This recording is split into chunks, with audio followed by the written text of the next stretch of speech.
Vamos lá, meus caros, dando continuidade aí aos nossos trabalhos, ainda dentro do estudo da modificação das causas modificadoras da competência. Quero destacar para vocês nesse bloco os incidentes que geram o deslocamento da competência. E aqui a gente tem que ter um pouco de cuidado quando a gente fala em incidente de deslocamento da competência. Porque para você não confundir, tá? Não confundir com declínio de competência, tá? E tampouco com conflito de competência. Então eu quero estabelecer essa ordem de ideias de maneira introdutória para que você não confunda o deslocamento da competência, repito, com declínio da competência e também com conflito de competência. Ok? Conflito de competência é quando dois órgãos jurisdicionais, como o próprio nome faz supor, conflitam para saber qual é o órgão jurisdicional que vai exercer a competência naquele caso concreto. Essa que é a ideia. O declínio de competência pressupõe, naturalmente, por vezes, pode ser o antecedente lógico do conflito, tá? Pode até ser o antecedente lógico do conflito. Mas, no declínio de competência, um único órgão jurisdicional reconhece a sua incompetência e remete o feito para o juízo que ele aponta como sendo o competente. E aí pode ser um órgão jurisdicional com base na divisão territorial, ou pode ser um órgão jurisdicional com base na competência e razão da pessoa, competência e razão da matéria, vai depender da razão subjacente do vício da incompetência. Fechou? O deslocamento da competência, como ora estudaremos, é um incidente.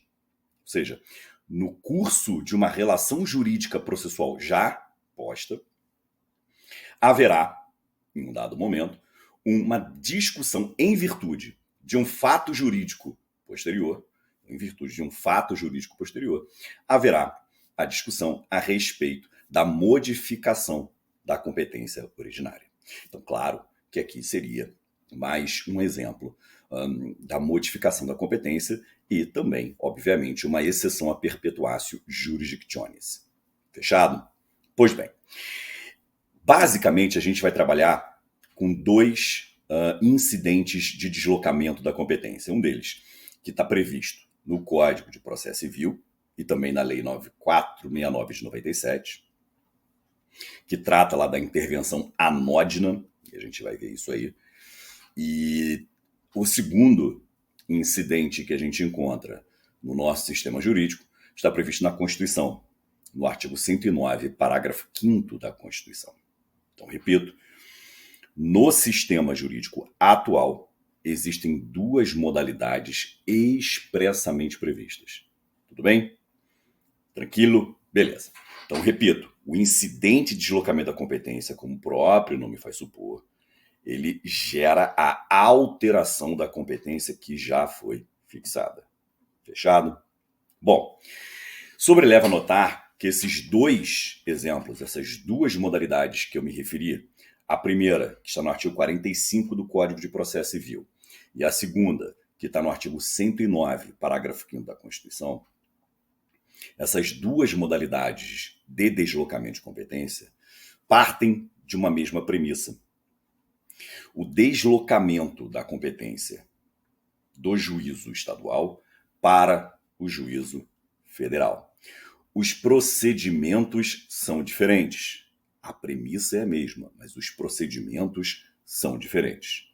E é isso que eu quero trabalhar com vocês aqui, essas nuances que eu acho que são importantes. Fechado? Então, nesse bloco a gente vai trabalhar esses pontos. Primeiro deles, abram, por gentileza, lá no artigo 45 do Código de Processo Civil, porque me permitam aqui fazer uma leitura, porque eu quero só destacar uns trechos para vocês terem a noção.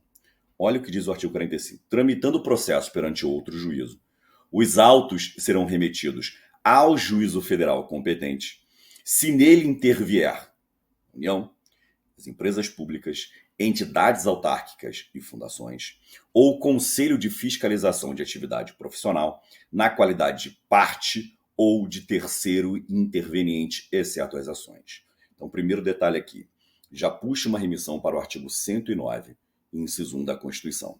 Por quê? Estamos diante de um critério em razão da pessoa. Estamos aqui diante de um critério absoluto de fixação da competência, critério em razão da pessoa, critério ratione persona. Qual é o detalhe interessante? Detalhe interessante. O 109, inciso 1 da Constituição, ele faz referência à União e às suas entidades autárquicas, empresas públicas e empresas públicas. O Código de Processo Civil já amplia, mas isso já era jurisprudência. Mas ele amplia. Perceba, ele fala do Conselho de Fiscalização Profissional na qualidade de parte ou de terceiro interveniente. Já é mais amplo do que o 109, inciso 1 da Constituição. Tudo bem? Então, esse artigo 45, ele já deixa clara qual situação.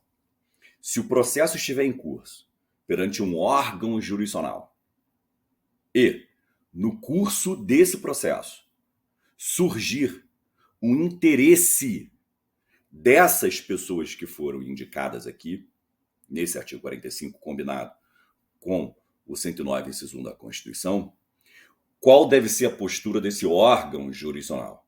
Ele deve remeter o feito para o juízo federal.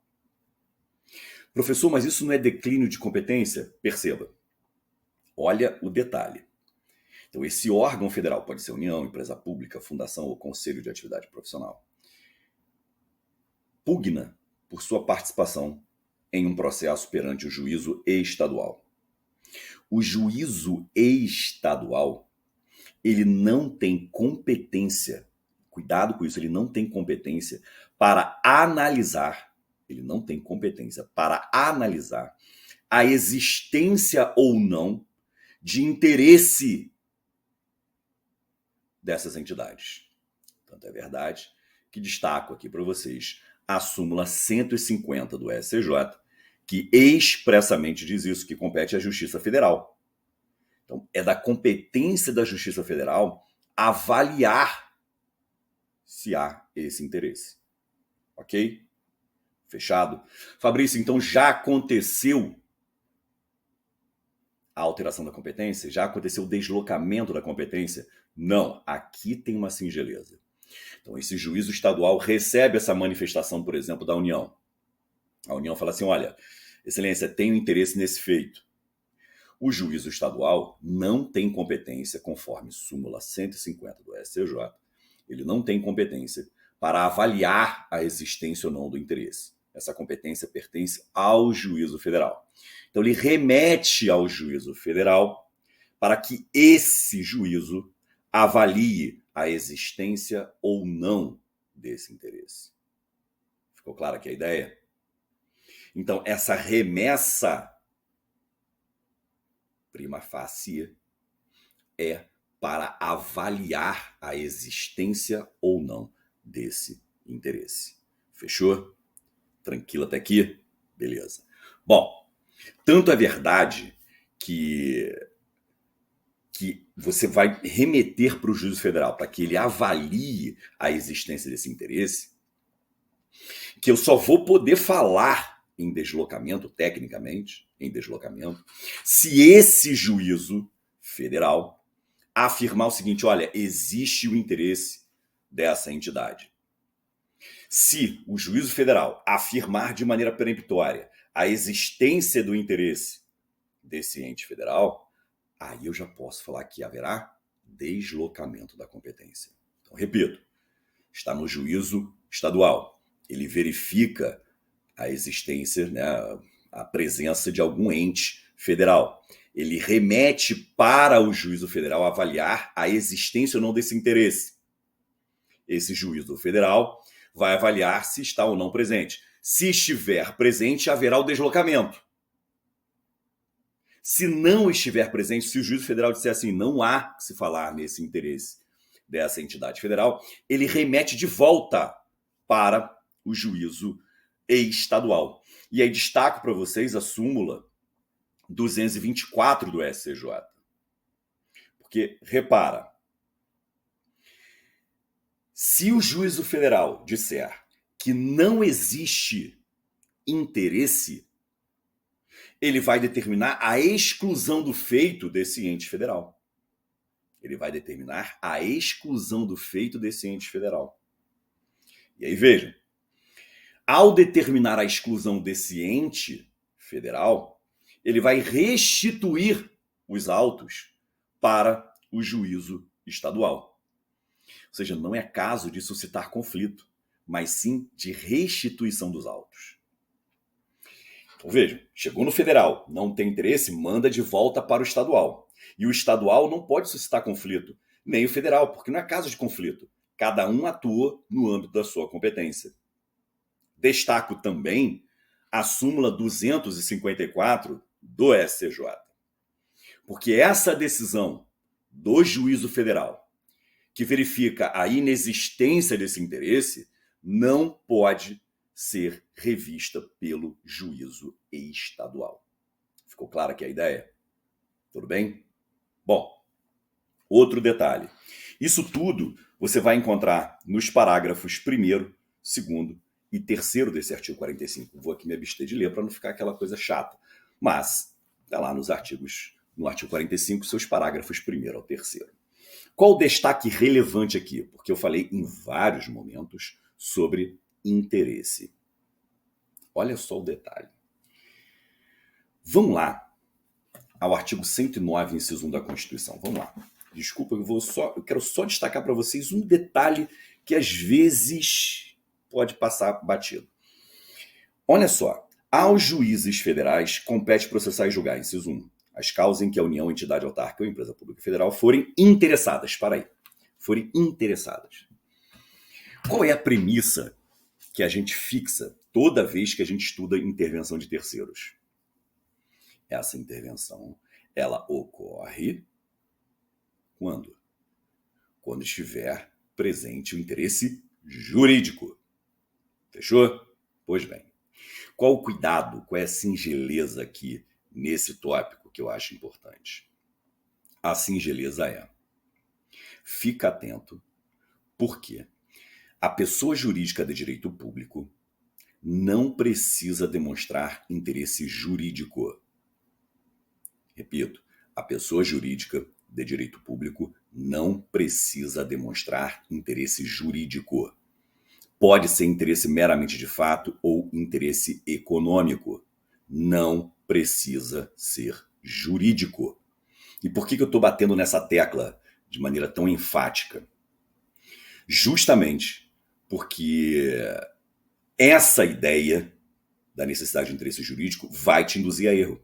Porque o artigo 5º, parágrafo único da Lei 9469 de 97, o artigo 5º, parágrafo único da Lei 9469 de 97, traz a previsão da chamada intervenção atípica, anômala ou anódina da pessoa jurídica de direito público. Intervenção atípica, anômala ou anódina da pessoa jurídica de direito público. Ou seja, essa entidade pode pugnar por seu ingresso em uma relação jurídica processual pendente, independentemente da demonstração de interesse jurídico. Independentemente da demonstração de interesse jurídico. Então vejam, nesse incidente de deslocamento da competência que ora fiz referência, o órgão jurisdicional federal vai avaliar se existe o interesse, não se o interesse é jurídico. Essa que é a singeleza que eu peço que vocês tenham atenção. Ficou clara aqui a ideia? Então lembrem-se do caminho, está lá no juízo estadual. Uma dessas entidades previstas no artigo 45 do CPC, combinado com o 109, inciso 1 da Constituição, uma dessas entidades demonstra interesse no feito. Esse juízo estadual não ostenta competência para essa análise. Ele remete o feito para o juízo federal, que ostenta essa competência, e ele vai avaliar a existência do interesse, que não precisa ser jurídico. Verificada a presença do interesse, haverá, nesse momento, deslocamento da competência. Não verificado o interesse, restitui-se o feito para o juízo estadual, que não poderá suscitar o conflito de competência. Tranquilo, meus queridos? Tranquilo mesmo? Então, no próximo bloco, a gente continua.